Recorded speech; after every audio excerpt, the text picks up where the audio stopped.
Meus amados, vamos dar início então ao nosso momento de aprendizado da palavra do Senhor nosso Deus. E hoje nós vamos trabalhar um tema fácil. Fácil. Todo mundo faz. Eu não sei por que a Bíblia fala sobre isso, sabe? Porque é algo que eu acho que tinha assuntos mais relevantes para ser abordado. E nós vamos falar sobre amar os inimigos. Amar os inimigos. Amei os vossos inimigos. Na verdade não deveria ter inimigos. A gente não quer, mas eles são nossos inimigos. Opa, é uma questão aí importante, né? Tem uma questão importante. Amar os inimigos. Será que quando Jesus fala que nós devemos amar nossos inimigos, será que Ele está nos dando uma carta, uma autorização, uma carta autorizando a que nós venhamos ter inimigos? Eu concordo que não.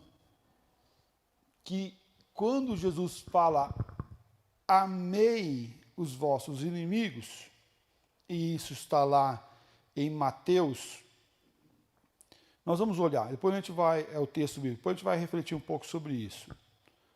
Mateus 5, 43 a 48, e ele fala assim: ouviste que foi dito, amarás o teu próximo e odiarás o teu inimigo. Eu, porém, vos digo, amai os vossos inimigos e orai pelos que vos perseguem, para que vos torneis filhos do vosso Pai Celeste. E Pai, letra maiúscula, ok? Então quer dizer Deus, porque Ele faz nascer o sol sobre maus e bons, e vira chuvas sobre justos e injustos. Falamos isso na liturgia. Porque se amardes os que vos amam e recompensardes, melhor, que recompensa tendes, não fazendo os publicanos também o mesmo? E se saudardes somente os vossos irmãos, que fazei demais? Não fazem os gentios também o mesmo? Porquanto, sede vós perfeitos, como perfeito é o vosso Pai Celeste. E percebe que ele fala no versículo 44, eu, porém, vos digo, amai os vossos inimigos. E ainda mais, não é só amar, mas é orar por quem nos persegue. Quando Cristo fala amar os vossos inimigos, Ele não está nos dando uma autorização de ter inimigo. Mas o que Ele está trabalhando em nosso coração, em nossa vida? O amor tal a ponto dessa pessoa ser alvo do meu amor. Aquela pessoa que acha que é minha inimiga, ela é alvo do meu amor. Um amor tal que não vê a circunstância, que não vê e não julga, não coloca o óculos da experiência, seja boa ou ruim, a nossa vista ao olharmos o outro por essa experiência, com esse óculos do mal que a pessoa realizou para nós. Isso no cristianismo nós chamamos de uma cosmovisão reformada, uma cosmovisão cristocêntrica, que olha tudo pela ótica de Cristo e não pela ótica do homem. Por que o homem faz?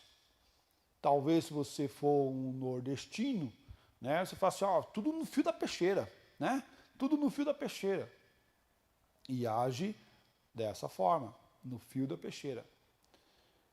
Talvez, se você tem uma tradição na tua família de ser mais aguerridos, talvez você possa falar assim, eu não levo desaforo para casa. Eu não levo desaforo para casa. Mexeu, né? Mexeu comigo, vai levar. Levou. Mexeu, levou. Né? Outra frasezinha que nós falamos aí afora é, vem quente, porque eu estou fervendo. Né? Vem quente porque eu estou fervendo. Pode.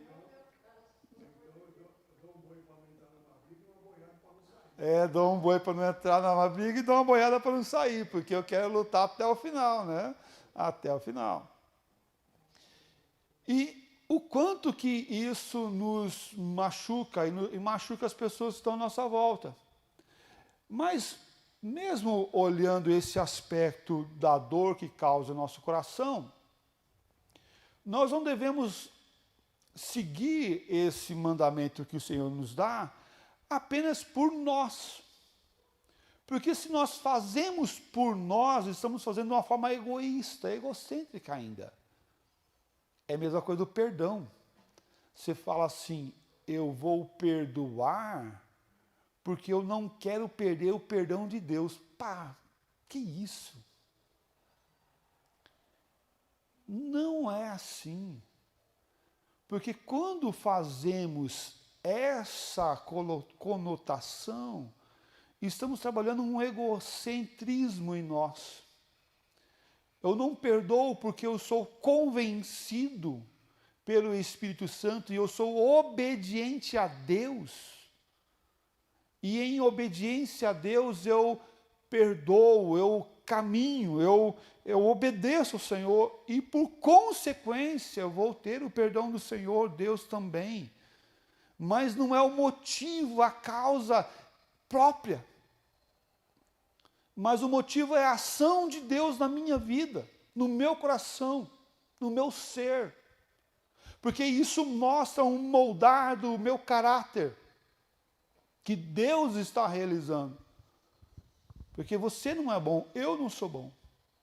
Mas Deus trabalha a sua bondade, o seu amor e a sua graça na minha vida e na sua vida. E por causa dessa bondade do Senhor, nós devemos obedecer. Eu não devo amar o meu inimigo, porque se eu não amar meu inimigo, eu vou perder a minha salvação, que já seria um absurdo por perder a salvação, que nós não cremos na perda da salvação. Mas muitos fazem assim. Eu vou perdoar aquela pessoa, eu vou amar aquela pessoa, vou deixar que a pessoa não seja mais minha inimiga, porque eu não quero ir para o inferno. Calma aí, espera um pouquinho. São mentiras aqui postas, né? Primeiro que você não vai perder a tua salvação, porque aquele que Deus dá, aquele que Deus salva, esse não perde a salvação, mas ele perde a alegria da sua salvação, isso é fato. Outra questão é que você não vai fazer algo por causa do medo do castigo de Deus, mas você vai fazer algo por causa que Deus está em você e o Espírito Santo molda o teu caráter a fazer aquilo que Deus requer de você. Percebe a diferença? Não é mais por medo, mas é por conversão, obediência, caráter mudado, uma nova criatura.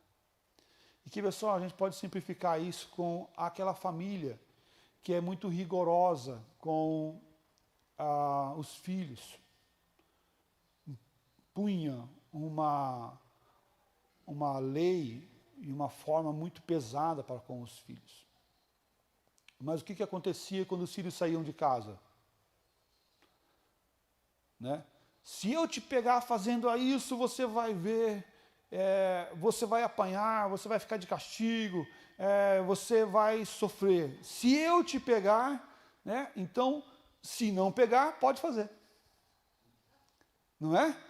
O problema é só se eu te pegar. problema será que é só eu, se eu te pegar fazendo? Não, não é esse o problema. O problema é fazer.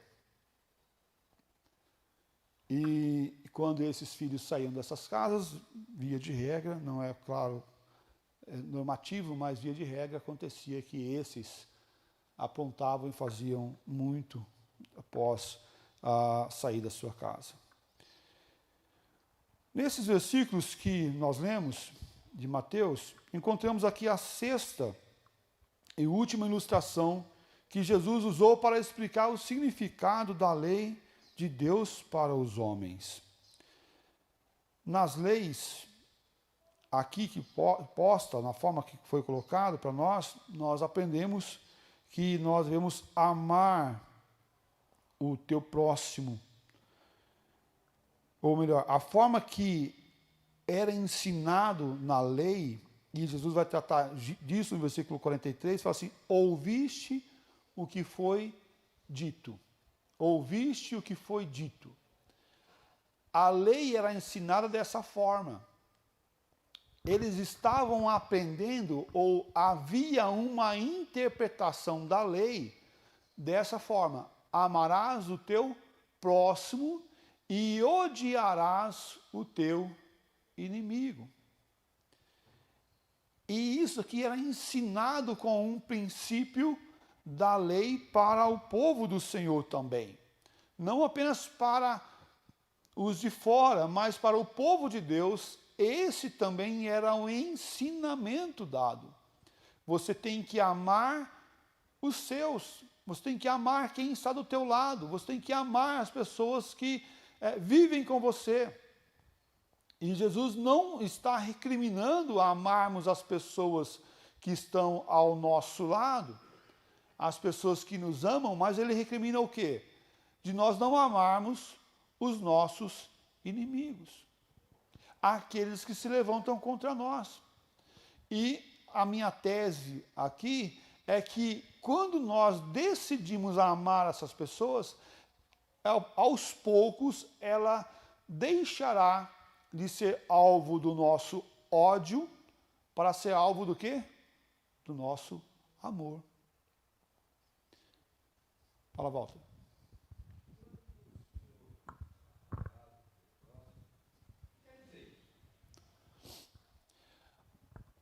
Amar o próximo é aquele que está do nosso lado, sim. É aquele que vive com a gente. Lembra da parábola do próximo? Hã? Não. É profundo. É profundo. É a ponto de descer do animal, tratar as feridas, curar as feridas, colocar no animal e ir puxando o animal em teu lugar. Ele no animal em teu lugar. Lembra o que não só fazer o bem, mas é cuidado profundo. Aquela pessoa está em risco e eu tenho um cuidado profundo com aquela pessoa. Porque eu posso ter um cuidado paliativo. Na medicina, você tem esse cuidado paliativo. O que é o cuidado paliativo? Vai lá, coloca um band-aid e vai embora. Desculpa. Isso. Não é só além do necessário. Porque assim, o que ele necessita? O necessário é aquilo que ele necessita. Certo? Mas eu dou o que ele necessita, não por uma obrigação, mas por amor, cuido dela e amparo para que ela tenha condições de continuar a vida. Lembra da parábola que Jesus conta, daquele que passou, a pessoa estava lá no caminho, quase morta, e depois passou o religioso. Se você formos olhar essa parábola, nós vamos ver que aquela pessoa era uma religiosa, aquela pessoa era uma pessoa que cuidava da lei, e passam pessoas religiosas, e esse que não era religioso é o que cuida dela. E isso foi um tapa na cara de muitos ali, né? Porque quem não estava muito preocupado com a lei é aquele que cuidou daquele que estava quase morto. não só em si próprio, mas estavam pensando em coisas. Sim, sim, sim, pelo próprio interesse, mas eles estavam preocupados mais com o rito. O rito. Não, não, porque. Sim, sim, sim, sim, mas vai mais um sentido até religioso aqui. Porque assim, o rito, ele tem a sua parte minha, mas ele tem minha parte com o divino. Ele tem minha parte com o divino. Então tem a parte que é eu, mas tem a parte que está ligado a quem eu sirvo. Se eu fico preocupado com o rito por si próprio, o rito por causa do rito, é banal, é pecaminoso, é isso que o Senhor está nos ensinando lá. E o cuidado das pessoas é muito maior do que o rito, do que simplesmente vir à igreja, ou simplesmente oferecer um sacrifício ao Senhor. E naquela época, esse sacerdote, se ele tocasse, por exemplo, se aquela pessoa que estava deitada, quase morta, e ele não sabia se estava morta, estava quase morta, se ele tocasse num moribundo, numa pessoa morta, ele não podia oferecer o sacrifício. A lei era maior. E a lei representa o rito, a formalidade. Isso. E aí Jesus veio quebrar esse aspecto. E por isso, quando ele fala, ele mostra essa ilustração do amor ao próximo, ele vai trabalhar essa ideia de que a religiosidade não me liga com Deus de fato. Mas o que me liga com Deus de fato é ter um coração quebrantado e moldado. Isso, e Jesus quer mudar de dentro para fora. Lá o Misael, vai lá, Misael. Pastor, não sei se na minha observação está correta, mas exemplo prático de gostar e fazer o que é necessário para o amar o próximo. Quando você vê um. Mas defina gostar. Eu vou falar. Tá. Um mendigo que você ajuda com ele na rua. Você está fazendo uma ação momentânea ali e já era. Só que teve um episódio, não sei se vocês lembram, passou a Praça da Sé, que o homem ia atirar uma mulher, um mendigo entrou na frente da mulher e salvou. Ele morreu, mas salvou a moça. Então, aí eu acho que pode comparar entre gostar de fazer o que é necessário e do que realmente provavelmente esse mendigo se colocou em risco. Sim. Sem conhecer a pessoa, Sim. mas meio que amor, não, isso ela está em perigo, eu vou agir e vou fazer. Tá. Ou não? Cabe. Agora, mas você tem uma questão do instinto. Qual aí a gente tem a motivação, né? A motivação vai trazer essa clareza para nós. Qual que é o instinto da sobrevivência, o instinto da proteção que o ser humano tem. E isso você vai encontrar no ser humano, mas você vai encontrar isso também nos próprios animais. Você encontra instinto de sobrevivência e de proteção. A galinha, ela entra na frente e briga com qualquer coisa para defender os pintainhos. Mas isso não é o amor de Deus, isso é o instinto que Deus colocou nela, ok? Então, aí você vai avaliar a motivação. E a motivação para Deus é um ponto que é primordial. Por isso ele trabalha essa motivação do amor. Por que eu vou amar o outro, o meu inimigo? Qual que é a minha motivação? Minha motivação não é o inimigo, minha motivação não é eu, mas minha motivação é Deus. Porque esse amor, e aí bem o Walter questiona o fato desse amor, qual que amor é esse? É o amor de Deus que vem em nós e trabalha em nós. E aqui esse amor, eu até trouxe o sentido da palavra, tá um pouquinho mais para frente, é agapó, que é ágape. Esse amor que vai além. Não é simplesmente o gostar, o do coleguismo, do meio social. Eu não amo, mas também não odeio, né? Melhor, é o inverso. Eu não odeio, mas também não amo, né, assim, a ponto de dar a minha vida por aquela pessoa. Eu só não odeio. Para mim não faz diferença. Ela estando, ela não estando, para mim é só a paisagem. E aí o que ele está trabalhando é um sentido a mais do que isso. De que simplesmente, vai lá, deixa aí, deixa estar. Né? Coloca lá em pausa, né? Mas não é isso, é ágapo. E aqui ele fala em receber com alegria, acolher, gostar muito de, amar ternamente, com respeito às coisas, de estar satisfeito, estar contente sobre ou com as coisas. E com respeito às pessoas. Nós não amamos as coisas, mas amamos as pessoas. Fala, Marcão.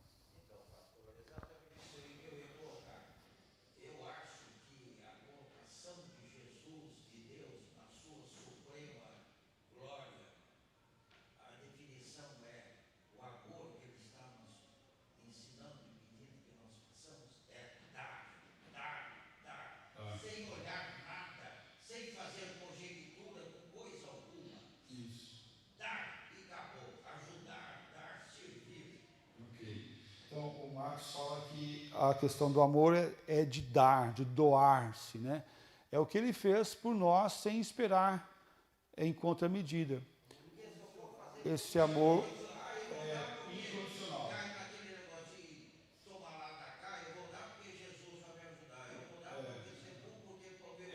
Porque eu estou plantando, né? Eu estou plantando uma terra fértil, né? Quando a gente fala assim, se você está plantando em terra fértil, o que você está pensando? Que você vai plantar, porque quem planta escolhe o quê? Colher, não é? Colher. Você está plantando em terra fértil, então doe, dá. Calma aí, você está tendo algo em troca ao fazer isso. Eu já vi algumas vezes os pregadores falar, se você der o dízimo, uma oferta especial nesse dia, nós vamos orar para que Deus te abençoe 5, 10 vezes mais. O que a pessoa está alimentando no coração dessa pessoa que vai doar? Qual que é a fala? Dê de forma gananciosa, né? Doe de forma gananciosa. Olha, calma aí, por que você vai fazer a doação, então, é por fim próprio ou por causa do reino de Deus?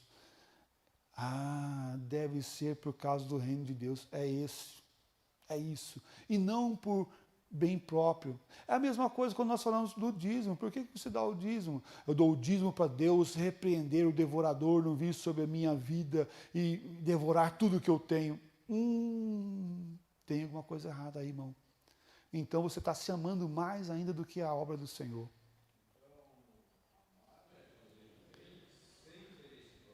Sem interesse próprio. E aí, justamente ele vai tratar nesse texto que nós lemos de Mateus, do ímpio, do incrédulo, e fala assim, olha, tá vendo, eles lá, eles estão, e são ímpios, e eles estão fazendo, eles recebem a bênção de Deus, eles recebem a graça do Senhor, a graça comum de Deus, o sol nasce para eles, a chuva cai na terra deles, e eles são promovidos lá no trabalho, eles crescem, eles estudam também, eles têm inteligência. Sim, mas aí a motivação é diferente. E por isso que ele vai falar assim, tá vendo? Se vocês não amam os seus inimigos, vocês estão sendo iguais aos ímpios. Vocês estão agindo do mesmo jeito, mas tem uma luz no coração de vocês, tem Cristo no coração de vocês que deve moldar o caráter de vocês, deve moldar as atitudes de vocês para não ser igual a eles. Apesar de que vocês estão recebendo o sol como eles recebem, a chuva como eles recebem, o bem como eles recebem também. Nós temos essa diferença, a viva esperança. E a esperança não é limitada a esse tempo, mas é limitado à eternidade também. Aqui não tem limitação, mas a esperança real hoje não só de Cristo ter lavado o nosso coração, que já é algo maravilhoso, nos moldado, tirado esse mal que corrói o nosso coração e nos livrado de nós mesmos, tá, gente? Nós somos nossos maiores inimigos. Nós somos os maiores inimigos.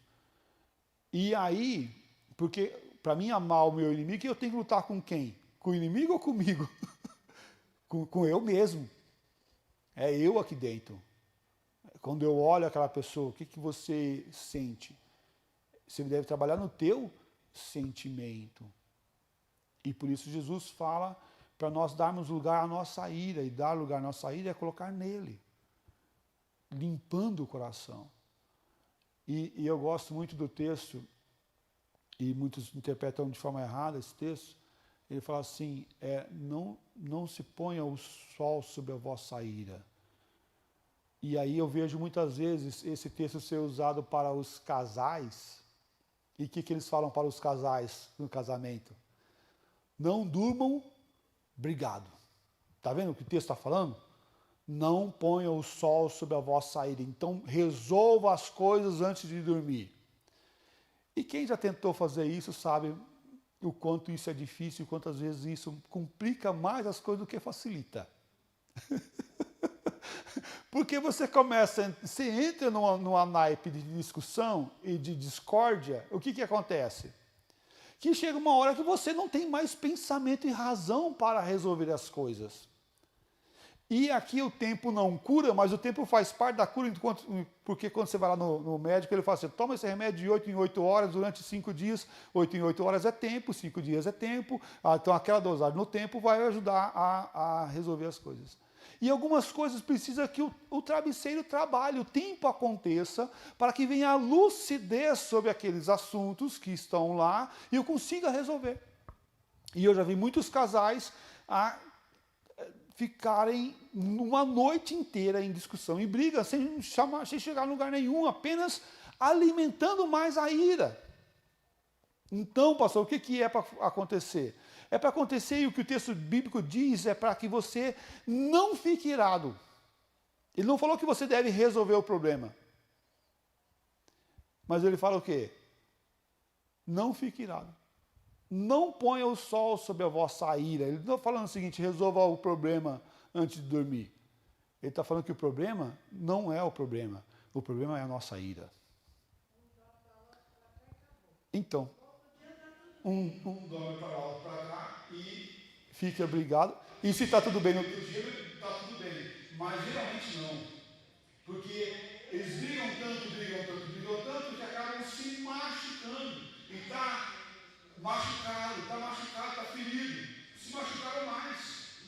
Então, quando ele fala amar vossos inimigos, é não ficar irado. É trabalhar o coração. É amolecer o coração para amar o outro. E esse aspecto é difícil, gente. Porque nós queremos ter a razão. Eu perdoo, mas o certo sou eu, tá bom? O certo sou eu, você é o errado, eu estou certo, você está errado. E quantas vezes nós acusamos e queremos ter a razão sobre tudo. E ficar por cima, porque nós somos melhores do que o outro. Não, meu irmão, não é assim. Não é desse jeito, não é desse fato. Nós devemos deixar e colocar lugar a nossa ira no Senhor, para que isso não venha se alimentar e ser a causa e motivo de separações. Mas não se põe o sol sobre a vossa ira, é colocar o teu coração, colocar a ira no lugar certo. Não quer dizer que o problema vai se resolver naquele dia. Que seja o amanhã, ou depois de amanhã, mas resolva o problema, porque ele vai ficar ali causando ira, causando dor, né, no coração. Então, tira a ira do teu coração, separe, e nós devemos fazer isso em todos os âmbitos, separar a pessoa do que ela fez. Uma ação que o Sérgio realiza não define completamente quem é o Sérgio. O Sérgio, ele é esse todo. Uma ação que ele fez, um errado que ele fez, não define quem ele é. Não posso julgar e condenar por causa de uma ação. A lei, por causa da lei, faz, mas é por causa da lei. Mas a lei de Deus, o que me fala? O que me fala? Ame, ame e ame.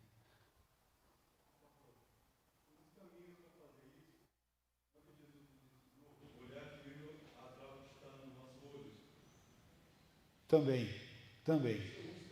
Um dos caminhos, um dos pontos disso é olhar para si. Né? Olhar para si. Quando ele fala, ó, olhe para a trava que está no teu olho antes de tentar tirar o cisco que está no olho do teu irmão, é olhar para si e ver aonde você está errando e corrigir o seu erro. O fato que muitas vezes nós costumamos olhar para fora. E olhar para fora a gente está olhando para os outros. Mas olhar para si é ver aonde nós estamos errando nesses mesmos fatos.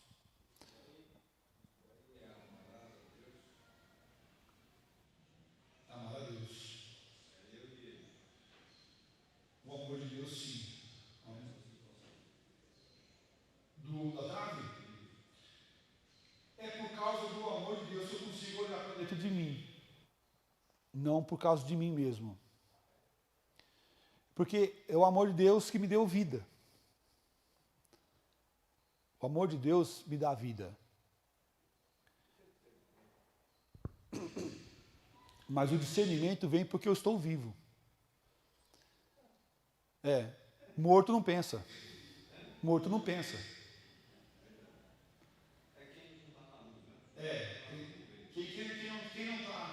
Quem não está vivo não vê. Não pensa e não vê e não age. Nós estamos mortos, nossos delitos e pecados. Ok? Mortos em delitos e pecados. Então quem não tem Deus, não tem essa vida que causa esse efeito de amor, de pensamento, de razão, de meditação na graça e no amor de Deus. Sim. E aí, esse amor me causa esse efeito de olhar para dentro. Porque é de dentro que vem o convencimento do Espírito Santo que está em nós. Isso é maravilhoso. Isso é maravilhoso. Isso é maravilhoso. É a razão. Porque podemos perdoar o outro. Porque podemos pensar no que fazemos. Refletir nas nossas ações, nos nossos pensamentos. Isso é amar a Deus. De todo o coração. Verdade, isso é amar a Deus.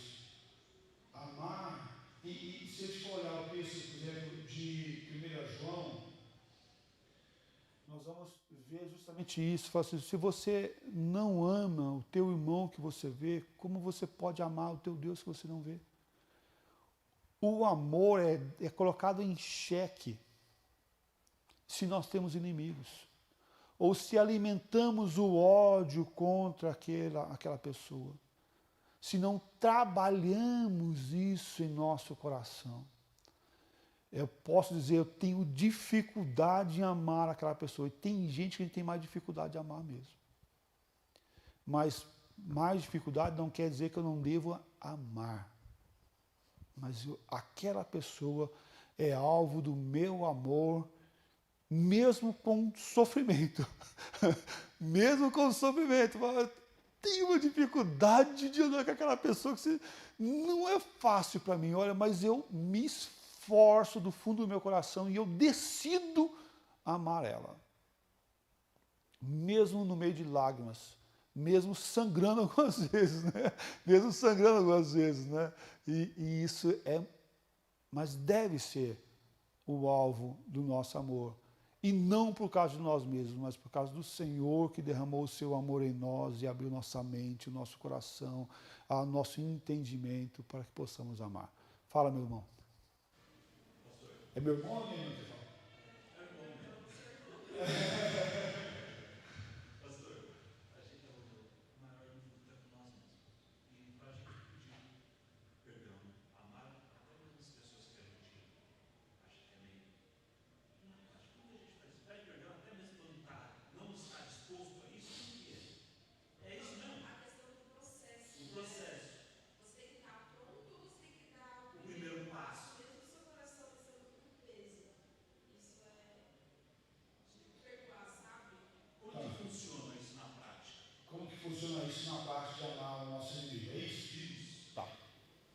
Na prática,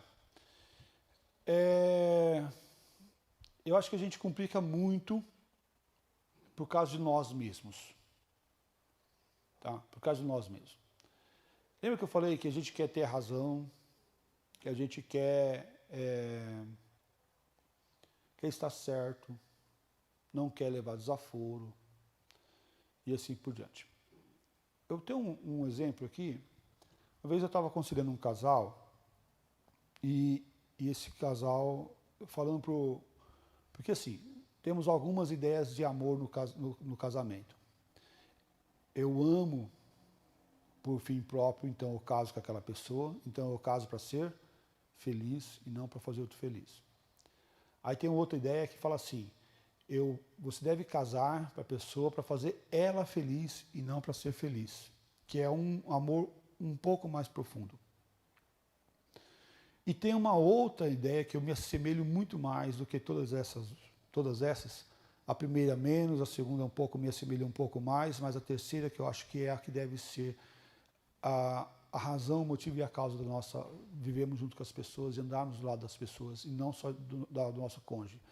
Mas que eu vou casar com essa pessoa porque eu quero ser instrumento na vida dela para que ela seja mais parecida com Cristo. E eu vou cumprir o ornamento, a ordem dada de Deus para mim na vida dela. Entendeu? Eu vou ser instrumento de Deus na vida dela. E aí aqui é negar, é abrir mão de si, é colocar a minha vida à disposição do reino de Deus. Porque assim, o primeiro, eu sou egoísta. O segundo, eu vou alimentar o egoísmo dela, ou dele. Eu vou ser feliz se nós formos no swing. É isso que você deve fazer? Para que ela seja feliz? Eu vou ser feliz se a gente ter um casamento multilocal, um casamento aberto. Você aberto. Somos casados, mas se você quiser sair com outra pessoa, você sai. Se eu quiser sair com outra pessoa, eu saio. Mas eu só vou ser feliz desse jeito. Então, se é para fazer outro feliz, você tem que fazer o quê? Fazer isso. É isso? Não, de forma nenhuma. Eu só vou ser feliz se eu tiver a minha noite só minha todo mês, e aí eu vou para a balada, eu faço o que eu quiser. Está errado. Está vendo como que tem umas pegadinhas que parecem ser tudo de bom, mas tem as suas pegadinhas? Mas você vai ser feliz quando você cumprir e ter paz com Deus. E essa paz com Deus é quando você coloca o teu coração diante do Senhor como instrumento na vida dessa pessoa que Deus te colocou como próximo. E esse é teu próximo. E é isso que Jesus vai ensinar de um amor profundo do marido que dá a vida pela sua esposa. De próximo, de mais próximo. De um evangelho, não de regras ou de ornamentos, mas o evangelho de mudança aqui no meu coração. Como que eu faço para agir o perdão para as pessoas que estão à minha volta, que me ofendem, que me machucam? Ser instrumento de Deus na vida dela. Não importa quem tem razão. Não é essa a questão. Não está falando assim, se a pessoa se arrepender, se você estiver certo, então você ame ela. E percebe que ele fala para nós amarmos nossos inimigos e interceder por aqueles que fazem o quê? Mal a nós. Orar por elas. E eu lembro uma vez que eu estava lá em Guaratinguetá como pastor, entraram na construção da igreja. Nós estávamos construindo um templo grande, bonito lá. Já foi inaugurado, graças a Deus, está bonito. Deixei lá bonitão pela graça do bom Deus, né? Para dar os passos posteriores. E o pastor que está lá, inauguraram o templo e tudo mais. Foi bênção. E aí entraram lá na construção e roubaram cimento, roubaram carriola, roubaram enxada, roubaram um monte de coisa lá. Deram um prejuízo lá pra gente lá, né? E aí arrebentaram o portão, e aí eu fui com o presbítero lá, o pedreiro também foi lá para mostrar pra gente, estava lá, identificamos o que foi roubado, já estávamos providenciando a compra de novo material para o trabalho dos pedreiros e tal. E aí me incomodou no coração, falei assim, vamos orar, irmãos? E o pedreiro também era cristão, evangélico. Paramos lá no meio do templo e nós três oramos e eu comecei a orar e falei assim, ó Deus, eu não sei quem entrou aqui, quem entrou nesse lugar para roubar essa casa que será conhecida como casa de oração. Mas eu quero interceder pela vida dele. Peço a Deus que o Senhor abençoe ele. Peço que o Senhor derrame graça sobre a vida dele. Que o Senhor guarde ele, que o Senhor livre ele do mal. Que o Senhor venha tocar no coração dele com um amor eterno. Salva ele, abençoa a sua família. E orei, eu fiz uma oração de bênção para o ladrão. E quando eu falei amém, o pedreiro estava lá, ele falou assim, pastor, para. Não. O que o senhor fez aqui?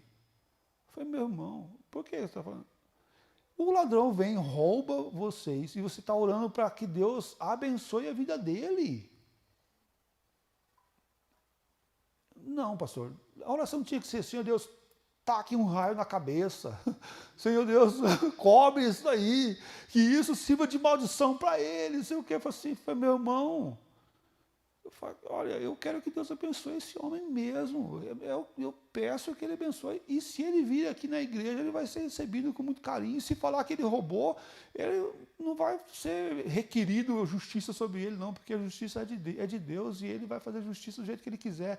E a melhor justiça que eu gostaria que Deus fizesse é que salvasse ele, que mudasse, porque isso está mostrando para nós, para mim, para você, a degradação do homem. E o quanto o homem precisa de Deus. Orar pelos inimigos. Agir com bondade. Orando por eles. Então, quando ele fala para nós orarmos, conciliados com esse amor, o que nós devemos fazer? Não é orar para que caia um raio, para que Deus julgue a sua causa apenas, mas é orar para que Deus abençoe aquela pessoa. É amar seu inimigo. Deus abençoe ele, livre do mal. Porque uma pessoa abençoada, meu irmão, é uma pessoa diferente. Uma pessoa abençoada, ela não retribui o mal com o mal.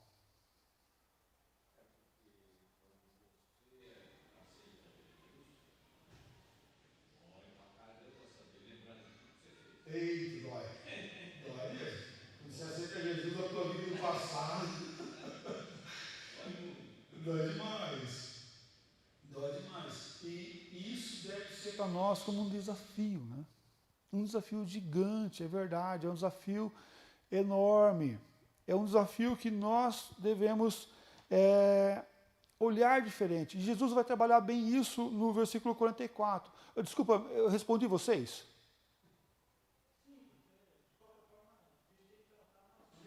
Isso.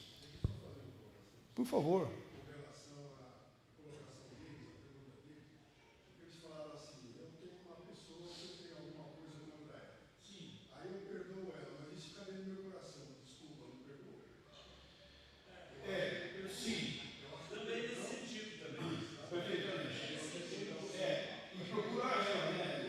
Você perdoa, aquele problema você esqueceu. Sim. Você esquece.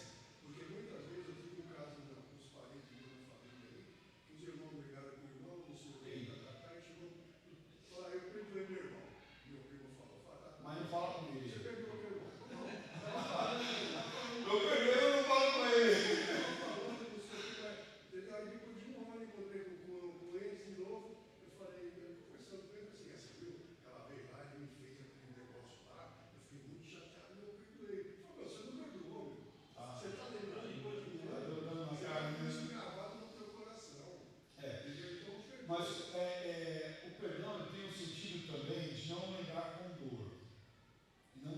curar essa ponta da pessoa? É como uma marca, uma ferida que a gente tem no corpo. Tem umas marcas que você olha, você lembra. Eu tenho uma marca aqui que eu quase decepei essa ponta do dedo. Ele sarou, eu aperto, não dói. Mas está aqui a cicatriz, ele tem como se fosse uma meio que berruga no meu dedo aqui para fora, que ele ficou meio colado. Cheguei chorando pro meu pai, o que ele falou? Com o dedo pendurado, metade do dedo ponto pendurado, ele pegou e passou, mergulhou no álcool, juntou as duas partes e enrolou. Pronto, não chora, filha. Tá sarado. Sarou, mas sarou com uma coisinha aqui a mais, né? Mas sarou, graças a Deus. Era assim que era feito no interior. Vai levar para ponto? Não vai levar para ponto, né? Eu nem ia a ponto. O que ia fazer aqui? Nem sei o que ia fazer aqui. Sarou. Eu lembro do dia, eu lembro do tratamento que foi dado. Até lembro da dor, mais ou menos, como é que foi. Mas não me dói mais. Mas a cicatriz está aqui. Cicatriz vai ficar. Não vai sarar a cicatriz. Mas não me dói, mas eu posso tocar, eu posso apertar. Cicatrizes ficam e elas vão ficar, mas não pode estar doendo. Se está doendo no teu coração é porque você não perdoou, precisa trabalhar algumas manchinhas, algumas infecções ficaram para trás e colocar isso diante do Senhor. Agora, é importante chamar a pessoa para conversar, mesmo se ela não dá o primeiro passo? Sim, de suma importância. Chame ela e reconheça falhas, reconheça, mas não chegue acusando, você errou, mas eu vou pedir perdão para você. Fala, não, meu irmão, vem cá, senta aqui. Eu vou sair por cima de qualquer jeito, né? Eu vou dar um jeito aqui para, né, ficar por cima. Eu sou o certo, você é o errado. Não queira certo e errado. Quem quer certo e errado quer justiça. Não estou falando de injustiça, estou falando de amor aos nossos inimigos. Justiça é outra coisa. Quer justiça? Então vá procurar justiça. Mas se prepare para sangrar, para não amar. Se prepare para caminhar de um jeito diferente e não o que Cristo mandou.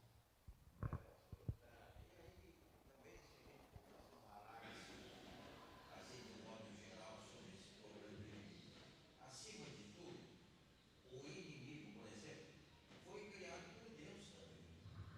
Como existem os antagonismos de café, leite, certo, errado, doce, salgado, preto, branco, amigo, e existe o inimigo. Se foi criado por Deus também, faz parte do mundo. Se faz parte do mundo, como tudo que nós devemos fazer, seguindo os passos de Jesus, de acordo com o livre-arbítrio que Ele nos deu inteligência para saber o certo e errado, pedir a ajuda da bênção do Senhor Deus através do nosso maravilhoso Espírito Santo e fazermos aquilo que Ele nos diz e nos leva a fazer, que é perdoar e amar. O inimigo faz parte do mundo. Então, acabou. Até Não quando precisamos fazer teologia, análise, conjectura com relação. Isso é profundo, é grave, é certo, é errado, devemos fazer ou não? Vamos fazer isso por causa do tomar lá da cá? Não. Faz parte do mundo, está aqui. Vamos seguir as leis de Deus, que é perdoar nós. seguir as leis de Deus e perdoar os inimigos. E ele fala assim, ó, Eu, porém, vos digo, amai os vossos inimigos e orai pelos que vos perseguem. Ele traz uma nova interpretação da lei e da mesma lei. Jesus não está falando de lei diferente, não está impondo uma nova lei, mas apenas fazendo uma interpretação cristocêntrica, olhando o evangelho mais puro e santo.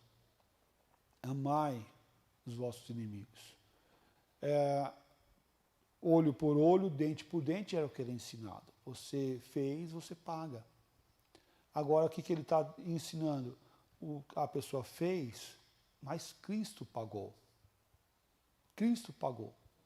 Ele pagou. Então, não cobre o que já foi pago. Não cobre o que já foi pago. Tire do teu coração essa maldade.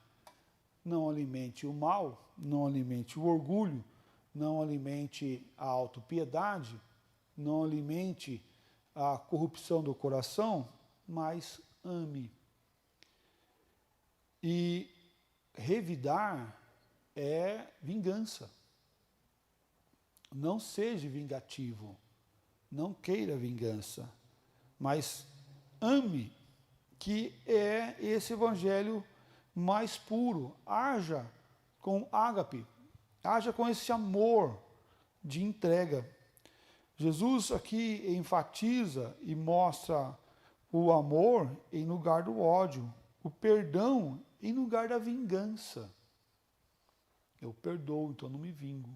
E se está perdoado, foi pago. Foi pago.